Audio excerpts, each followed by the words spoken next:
અમરેલી જિલ્લાના જાફરાબાદના દરિયાકાંઠે તસ્કરો ત્રાટકેલા જોવા મળ્યા છે.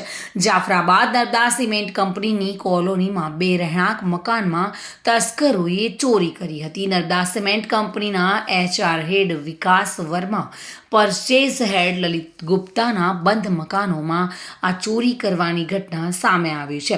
તિજોરી તોડી સોનાના, ચાંદીના દાગીના, વિદેશી ચલણી નોટો સહિત કુલ રૂપિયા 7,25,718નો ઘરફોડ ચોરીનો મામલો સામે આવ્યો છે. કોલોની ગેટ પર સામાન્ય લોકોને પ્રવેશ મળતો ન હોવાથી સિક્યુરિટી હોવા છતાં તસ્કરો કઈ રીતે ઘૂસ્યા તે પણ એક મોટો પ્રશ્ન છે. જાફરાબાદ પોલીસ સ્ટેશનમાં ફરિયાદ નોંધાતા ડોગ સ્ક્વોડ, LCB સહિત પોલીસની ટીમો પણ ઘટના સ્થળે પહોંચી હતી.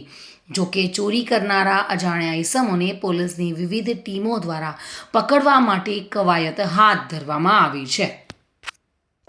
ગઈકાલના રોજ ફરિયાદી શ્રી અજીત કુમાર ચોબેએ ફરિયાદ નોંધાવી જાફરાબાદ ટાઉન પોલીસ સ્ટેશનમાં કે નર્મદા કોલોનીમાં આવેલ બે બંગલાના તાળા તોડી અને કોઈ ચોર ઈસમે સોનાના દાગીના તેમજ વિદેશી ચલણી નોટો વગેરે રોકડ મળી કુલ રૂપિયા 7,25,718ની ચોરીની ફરિયાદ નોંધાવી છે.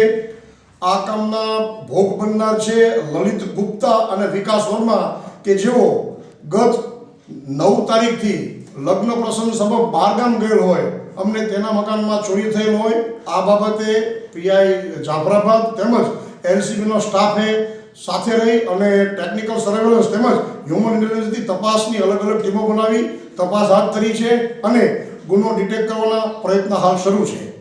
સંજય વાળા સાથે bureau report, today Gujarati news.